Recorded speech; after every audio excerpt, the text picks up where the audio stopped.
ये किलर इस लड़की को किडनैप करके इसको तेज धार नाइफ से काटने वाला होता है, लेकिन तभी वो देखता है कि लड़की ना तो डरी हुई है और ना ही रो रही है। ये देखकर किलर उससे भी बड़े चाकू से उसे काटने का सोचता है। इतने बड़े चाकू को देख लड़की हंसने लगती है, जिससे किलर उससे गुस्से में पूछता है कि तुम क्यों हंस रही हो, जिस पर लड़की किलर को कहती है कि तुम मुझे नहीं मार सकते क्योंकि मेरा बॉयफ्रेंड मुझे तुमसे बचा लेगा। इस लड़की का नाम दामिनी है, जो स्टेशन पर अपने बॉयफ्रेंड के आने का इंतजार कर रही है, लेकिन उसी टाइम एक किलर वहाँ आकर दामिनी के चेहरे पर स्प्रे मारकर उसे बेहोश कर देता है। लेकिन दामिनी के पूरी तरह से बेहोश होने से पहले वो मुस्कुराती है, क्योंकि उसने अपने ब्लाइंड बॉयफ्रेंड को उसी स्टेशन पर आते देख लिया था। लेकिन किलर जब देखता है कि वो बंदा अंधा है तो वो चुपके से दामिनी को उठाकर वहाँ से ले जाता है, जिससे गौतम को थोड़ा शक होता है और वो दामिनी को आवाज देता है। ऐसे ही थोड़ा इधर उधर ढूंढने पर उसे दामिनी की रिंग मिल जाती है, जिससे उसका शक यकीन में बदल जाता है कि उसकी गर्लफ्रेंड दामिनी किसी मुसीबत में है। अब आगे क्या होता है चलिए जानते हैं दोस्तों। तो कहानी की शुरुआत एक सुनसान जगह से होती है, जहाँ इस कहानी का साइको किलर एक लड़की को बिस्तर पर लिटाकर उसके हाथ पैर बांधकर बिना उससे बात किए उसका सर धड़ से अलग कर देता है। उसके बचे हुए शरीर को ले जाकर एक जगह पर रख देता है। सुबह यह मामला पुलिस तक पहुँचता है। पुलिस एक्शन में आती है और सारी फॉर्मेलिटीज को पूरा कर वहाँ से चली जाती है। इसी शहर में हमारा हीरो गौतम भी रहता है, जो देख नहीं सकता, मगर उसे दामिनी नाम की एक रेडियो जॉकी को सुनना काफी पसंद था और वो अक्सर उसका शो सुनता रहता था। दामिनी को सुनते सुनते गौतम को उससे प्यार हो गया था, लेकिन अभी तक ये सिर्फ वन साइडेड लव था। गौतम को अच्छी तरह से मालूम होता है कि कब किस समय दामिनी कहाँ जाने वाली है और आगे क्या करेगी, इसीलिए वो अपने दोस्त राजनायकम की मदद से उसको फॉलो करता रहता है। इसी दौरान दामिनी को फॉलो करते हुए वो एक शादी में पहुंच जाता है। गौतम गाना गाकर उसे इम्प्रेस करने की कोशिश भी करता है। थोड़ी देर में वो दामिनी को प्रपोज भी कर देता है, लेकिन दामिनी उसके प्रपोजल को शुरुआत में ठुकरा देती है। पर गौतम के काफी रिक्वेस्ट करने के बाद दामिनी उसे कहती है कि अच्छा ठीक है, कल मैं एक जगह पर जाने वाली हूँ, अगर तुम उस जगह का पता करके वहाँ मुझे मिल गए तो मैं तुम्हारे प्रपोजल को एक्सेप्ट कर लूंगी, साथ ही मान लूंगी कि तुम मुझसे सच्चा प्यार करते हो। साथ ही उसे हिंट देते हुए वो गौतम को कल का प्रोग्राम ध्यान से सुनने को बोलती है। अगले दिन गौतम पूरे ध्यान से रेडियो पर दामिनी का प्रोग्राम सुनता रहता है। दूसरी तरफ दामिनी रात के समय गौतम का एक रेलवे स्टेशन पर इंतजार कर रही थी, क्योंकि उसे पूरा भरोसा था कि गौतम जरूर आएगा। मगर काफी देर तक इंतजार करने के बाद भी गौतम नहीं आता और उसके बदले वो साइको किलर वहाँ आ जाता है, जो दामिनी के चेहरे पर स्प्रे करके उसे बेहोश कर देता है। लेकिन बेहोश होने से पहले दामिनी गौतम को वहाँ आते हुए देख लेती है और उसके चेहरे पर एक मुस्कुराहट आ जाती है। गौतम दामिनी के पास आते ही उसके परफ्यूम की खुशबू को सूंघ लेता है। गौतम दामिनी को आवाज लगाते हुए बेंच की तरफ बढ़ता जाता है, मगर दिमाग से शातिर साइको किलर बड़े ही शांति से दामिनी को अपने कंधे पर उठाकर गौतम के सामने से निकल जाता है। ये सीन सुनने में जितना अच्छा लग रहा है, उससे कई गुना ज्यादा ही बोन चिलिंग एक्सपीरियंस देने वाला है। खैर, गौतम को लगता है कि यहाँ कुछ तो गड़बड़ है, इसलिए वो पुलिस को कॉल करके यहाँ बुला लेता है और जो हुआ वो बताते हुए कहता है कि दामिनी को उसी साइको किलर ने अगवा कर लिया है। वहीं वो साइको किलर दामिनी को एक जगह लाकर उसके हाथ पैर काटने को तैयार ही था कि तभी उसकी नजर दामिनी के चेहरे पर जाती है, जिस पर किसी प्रकार का कोई डर नहीं था, बल्कि वो उल्टा मुस्कुरा रही थी। किलर उससे पूछता है कि तुम मुस्कुरा क्यों रही हो और तुम्हारे चेहरे पर कोई डर क्यों नहीं है। दामिनी उसे बताती है कि आज से ठीक 7 दिन बाद मेरा जन्मदिन है और मेरे जन्मदिन तक अगर मैं गौतम तक नहीं पहुंच पाई तो वो मुझे कहीं से भी ढूंढ निकालेगा। ये सब सुनकर किलर दामिनी को नहीं मारता और उसके चैलेंज को स्वीकार कर लेता है। थोड़ी देर बाद किलर बाहर जाकर एक प्रोस्टिट्यूट को बुक करता है और बेहोश करके अपने यहाँ ले आता है। दामिनी की जगह उसके हाथ पैर बांधकर उसका भी सर धड़ से अलग कर देता है। इतना सब करने के बाद किलर दामिनी से कहता है कि जब गौतम तुम्हारी खोज करते हुए यहाँ आएगा तब मैं उसका सर काट के तुम्हारे हाथ में और तुम्हारा सर काट के उसके हाथ में रख दूंगा। अगले दिन किलर प्रोस्टिट्यूट की बॉडी को बाहर फेंक देता है। जल्दी ही पुलिस भी वहाँ पहुँच जाती है। पुलिस ऑफिसर मुथु कमिश्नर को बताता है कि दामिनी के पिता ने कंफर्म किया है कि ये बॉडी दामिनी की नहीं है। बॉडी की बात सुनकर गौतम भी वहाँ पहुँच जाता है और स्मेल से वो भी समझ जाता है कि ये दामिनी नहीं है। गौतम फौरन सुशीला नाम की साइकेट्रिस्ट के पास जाता है। जाकर वो उन्हें बताता है कि दामिनी अभी भी जिंदा है। डॉक्टर सुशीला बताती है कि ऐसा होना तो नहीं चाहिए, क्योंकि वो किलर जिस भी लड़की को किडनैप करके ले गया है उसे मारकर ही छोड़ता है। फिर दामिनी के केस में ऐसा क्या अलग हुआ। साइकेट्रिस्ट गौतम को हौसला देते हुए कहती है कि 1.5 साल से पुलिस उसके पीछे पड़ी है, मगर अभी तक उसे नहीं पकड़ पाई। शायद इस बार तुम उसे पकड़ सकते हो। लेकिन फिर भी गौतम पुलिस कमिश्नर के पास जाता है उनसे मदद मांगने के लिए। वहीं पर अकबर नाम का कांस्टेबल उसे कमला नाम की एक एक्स पुलिस ऑफिसर के बारे में बताता है, जो पहले इस केस पर काम कर चुकी थी। कमला का पता निकालकर गौतम फौरन उसके घर पहुंचता है और उसे दामिनी के बारे में सब कुछ बता देता है। लेकिन कमला उसे यहाँ आने के लिए मना कर देती है, साथ ही उसे अनाप शनाप बोलने लगती है। दरअसल एक एक्सीडेंट में कमला ने अपने दोनों हाथ पैर खो खो दिए थे। इसके बाद से वो व्हीलचेयर के हवाले हो गई थी। इससे गुस्सा होकर गौतम उसे एक थप्पड़ मारकर वहाँ से चला आता है। दूसरी तरफ पुलिस वाले भी उस प्रोस्टिट्यूट के इलाके में पहुंचकर एक औरत से पूछताछ करने लगते हैं। औरत कहती है कि कल रात रानी ने मुझे फोन किया था और बता रही थी कि वो अपने कस्टमर के साथ है। उसका कस्टमर उसे अच्छी सी गाड़ी में कहीं ले जा रहा था। वो दिखने में भी काफी अच्छा था। इस तरह की कुछ जानकारी इकट्ठा कर पुलिस को पता चलता है कि किलर एक अमीर आदमी है। उसकी उम्र तकरीबन 28 से 30 साल के आसपास की है। उसकी 1 या 2 लग्जरी कार भी होगी। खैर उसी रात कमला अपनी माँ के साथ गौतम के घर पहुँचती है। इस बार उसने सोच लिया था कि वो गौतम की मदद करेगी और अब वो एक भी लड़की की जान नहीं जाने देगी। कमला कहती है कि सबसे पहले तो हमें इस केस की पूरी जानकारी इकट्ठा करनी होगी, जो कि अभी सीआईडी के पास है, इसलिए हमें वहाँ से सारी जानकारी लानी होगी। दरअसल 1.5 साल पहले वो इस केस पर काम कर चुकी थी। इसी वजह से उसे मालूम था कि सबूत और डिटेल्स कहाँ रखे हैं। कमला की मदद से गौतम सीआईडी के ऑफिस तक पहुँच जाता है। जब गौतम अलमारी खोलने ही वाला होता है तब एक आदमी पीछे से उसे पकड़ लेता है। तभी मुथु अपने घर की चाबी वापस लेने के लिए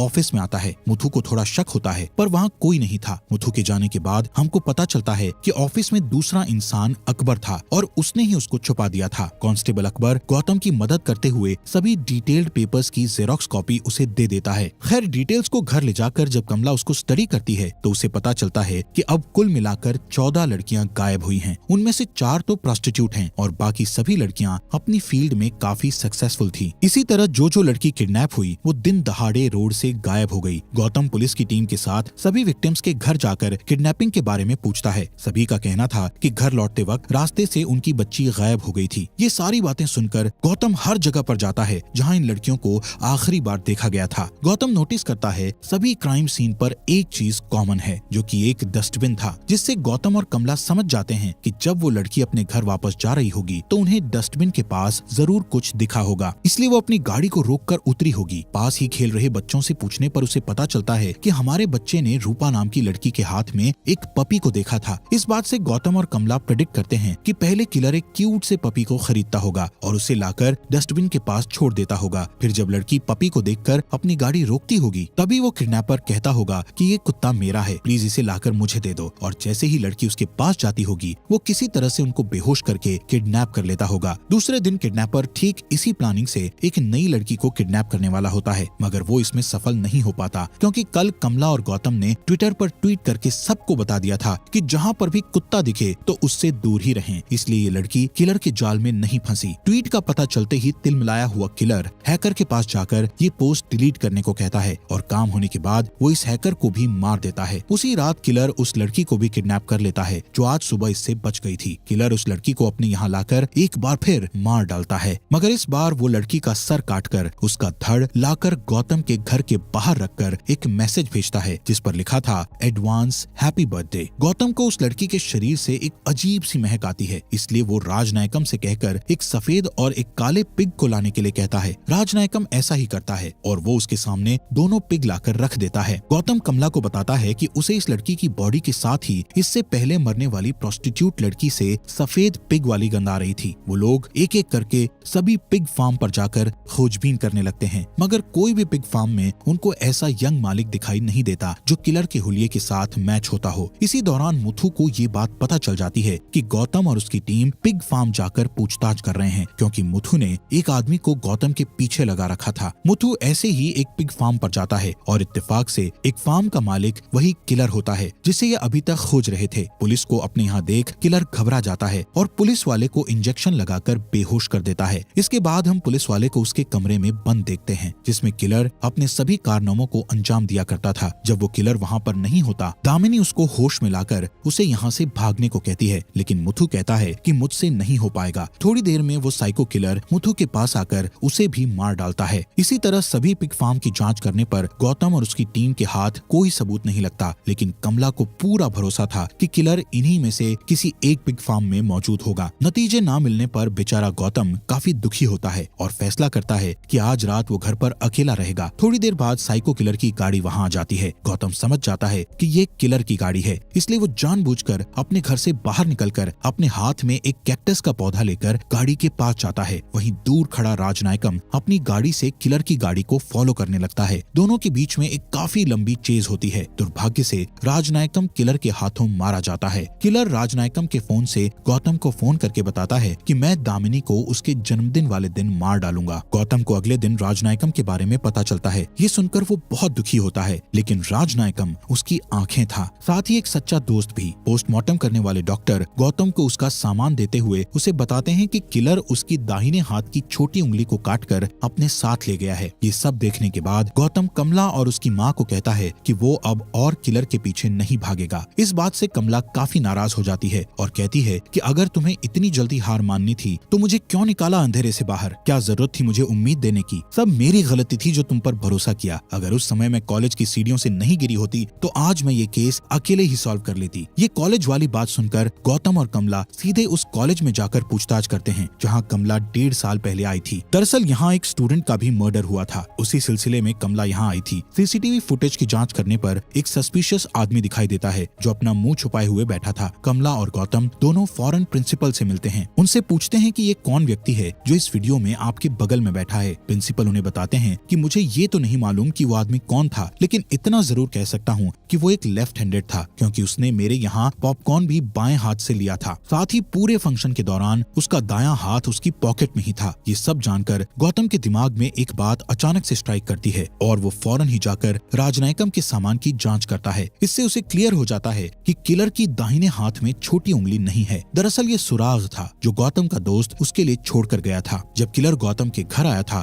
तभी गौतम ने उसकी गाड़ी का माप ले लिया था। इसी की मदद से वो अलग अलग कार बनाने वाली कंपनियों में पूछताछ करता है और आखिरकार उन्हें सफलता मिल जाती है। एक कार कंपनी वाला बताता है कि ठीक आपके बताए अनुसार अंगुलीमाल नाम का एक आदमी है जिसके नाम एक होटल है और एक पिग फार्म भी है। किलर का पता कर कमला और गौतम उसी पिग फार्म पर जाते हैं, मगर वहाँ उन्हें पता चलता है कि अंगुलीमाल अभी बाहर गया है। इसी मौके का फायदा उठाकर गौतम उसके ऑफिस की छानबीन करने लगता है। इसी खोज पड़ताल में गौतम को एक मैप मिलता है जो लाकर वो कमला को दिखाता है। यहाँ से सीन शिफ्ट होता है और हम एक बार फिर दामिनी को देखते हैं इस बंद कोठरी में। दामिनी को एक औरत दिखती है जो कई सालों से यहाँ कैद है। दामिनी के पूछने पर वो बताती है कि मेरा नाम रेचल है। रेचल अंगुलीमाल की टीचर थी। अंगुलीमाल एक अनाथालय में बड़ा हुआ था। बचपन में रेचल ने किलर को सजा दी थी। उसी का बदला अंगुलीमाल आज उससे ले रहा है। दूसरी तरफ कमला मैप पर माचिस की तीलियां लगाकर गौतम के लिए मैप को समझने में आसान बना देती है। गौतम भी उंगलियों के सहारे मैप को याद कर लेता है। गौतम और कमला ठान लेते हैं कि ये दोनों जाकर दामिनी को वहाँ से छुड़ा लेंगे। कमला दिशा बताती है और गौतम ड्राइविंग करता है। अंगुलीमाल दामिनी को एक जगह लाकर एक कुर्सी पर बैठा देता है और उसके सामने उसकी टीचर रेचल भी होती है। असल में अंगुलीमाल के बचपन में जो घटना हुई थी उसको रिक्रिएट करता है। उसकी टीचर रेचल ने उसे बचपन में मास्टरबेट करने के लिए सजा दी थी। उस दिन टीचर रोज उसे 60 बार मारा करती थी। अंगुलीमाल अपने टीचर के सामने गिड़गिड़ाने लगता है कि टीचर मुझे माफ कर दो, मुझसे गलती हो गई। जिस ड्रामे के बाद अंगुलीमाल अब दामिनी को मारने की तैयारी कर रहा था कि तभी दामिनी उससे सवाल पूछती है कि जो पुलिस वाले की डेड बॉडी पड़ी थी वो कौन था। इस पर अंगुलीमाल उसे बताता है कि जब मुझे गिरफ्तार करके जुवेनाइल होम ले जाया जा रहा था तब उसने मेरे साथ गलत हरकत की थी, इसलिए मैंने उसे मार डाला। गौतम और कमला भी उस जगह तक पहुंच ही जाते हैं। उनके अंदर जाते ही फैक्ट्री के अंदर लगे अलार्म बजना शुरू कर देते हैं। ये जानकर अंगुलीमाल जब गौतम को मारने ही वाला होता है तभी इलाके में पावर कट होती है। असल में कमला की माँ ने इस इलाके की लाइट को काट दिया था। अंधेरे में अंगुलीमाल गौतम को ढूंढने लगता है। अंगुलीमाल गौतम को बुलाते हुए कहता है कि मैं हार गया और तुम जीत गए, या तो मैं तुम्हें मारूंगा या तुम मुझे मार दो। तभी गौतम सामने आता है और अंगुलीमाल उसके पेट में छुरा मारकर उसे घायल कर देता है। गौतम भी बिजली का झटका देकर अंगुलीमाल को बेहोश कर देता है। बेहोश होते ही गौतम उसके हाथ जंजीरों से बांध देता है। उसके बाद गौतम दामिनी को ढूंढकर उसके हाथ पैर खोल देता है और जब ये दोनों यहाँ से भाग रहे होते हैं तब अंगुलीमाल जोर जोर से चिल्लाता है कि टीचर प्लीज मुझे अकेला छोड़कर मत जाओ, मैं अकेला नहीं रहना चाहता हूँ। ये सब सुन दामिनी चाबी लेकर उसकी तरफ फेंक देती है। जब अंगुलीमाल चाबी लेने के लिए आगे बढ़ता है तो उसकी टीचर रेचल चाबी को उठाकर निगल लेती है। अंगुलीमाल उसके पास जाकर उसका पेट फाड़कर खुद को जंजीरों से आजाद कर लेता है। जब तक वो भागकर बाहर आता तब तक दामिनी, गौतम और कमला वहाँ से जा चुके थे। दूसरे दिन पुलिस दामिनी को प्रेस के सामने बैठा देती है। दामिनी से पूछने पर वो अपना बयान देती है कि मुझे उस व्यक्ति में कोई साइको किलर नहीं दिखा, बल्कि मुझे तो एक छोटा बच्चा दिखा जिसे सब ने अकेला छोड़ दिया था और उसके अकेलेपन का फायदा उठाया गया। अगर मैं ही उसकी माँ या बहन होती तो शायद उसे इतना प्यार मिलता कि वो कभी साइको किलर नहीं बनता। इस तरह से वो अपनी सिंपैथी शो करती है। ये इंटरव्यू अंगुलीमाल भी देख रहा था। वो समझ जाता है कि अब जाकर किसी ने उसे समझा है, किसी ने मुझे प्यार की नजरों से देखा। अपनी गलती और हार मानकर अंगुलीमाल एक पहाड़ से कूदकर अपनी जान दे देता है। इसी के साथ आज की फिल्म का यही अंत होता है। बात करें अगर अगर फिल्म की तो हमेशा से पैटर्न देखा जाता है कि जबरदस्त फिल्म या कहानी में राइटर या डायरेक्टर जिसे बुरा बताना होता है उसे बुरा ही बताते हैं, लेकिन शायद उसके साथ ये बताना भी बहुत जरूरी है कि आज वो ऐसा है तो क्यों है। हम अंगुलीमाल को ही देखेंगे तो क्या आप कभी उस व्यक्ति, समाज या लोगों को माफ कर पाते जिसने आपके साथ गलत किया है? एक टीचर का काम सिखाना होता है, लेकिन एक गलती की सजा रोज बार बार देना ये गलत है, जैसा कि हमने इस कहानी में देखा। इसी के साथ ये कहानी यहीं पर खत्म हो जाती है।